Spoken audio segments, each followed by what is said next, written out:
The energy behind ambition. A long time ago, we were persistence hunters, or some anthropologists believe. This is why we have arched feet and relatively hairless, sweaty bodies. The arched feet help us run for a long time without damaging our joints.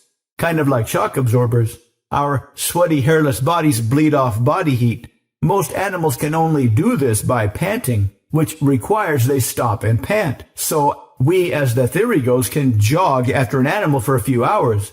Eventually we'll catch up to it since it needs to always stop and rest for a little bit. But then something changed. We figured out a way to use energy that was outside of our bodies.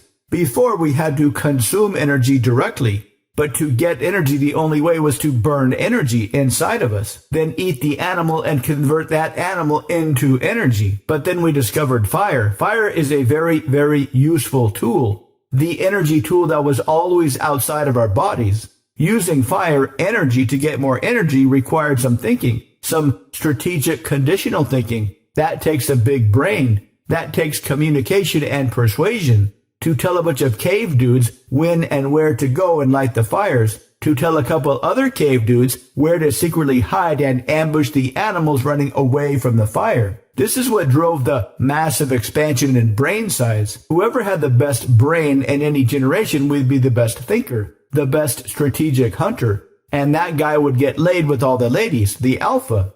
What was the next source of energy? Land. To produce food from the land, and guess what? Whoever owned the most land produced the most food and was the alpha. After land came oil. Whichever modern countries happen to have the most oil underneath them are generally the richest. Of course, oil is much more complicated than owning land. And owning land is much more complicated than being the alpha of a tribe of hunter-gatherers. Our instincts still believe we are hunter-gatherers. Here is one not-so-happy idea to think about. Back in the days of hunter-gatherers, the only way you could ever hope to get laid was to be a top producer. By being a top producer, you got status. Status drove attraction. It still does. So one way to think about your natural sexual urges is a massive reminder to get status, to get laid, to have a family. But today, just like food, sex is fairly easy to get. Having too much sex with too many low-quality people is kind of like eating too much low-quality food.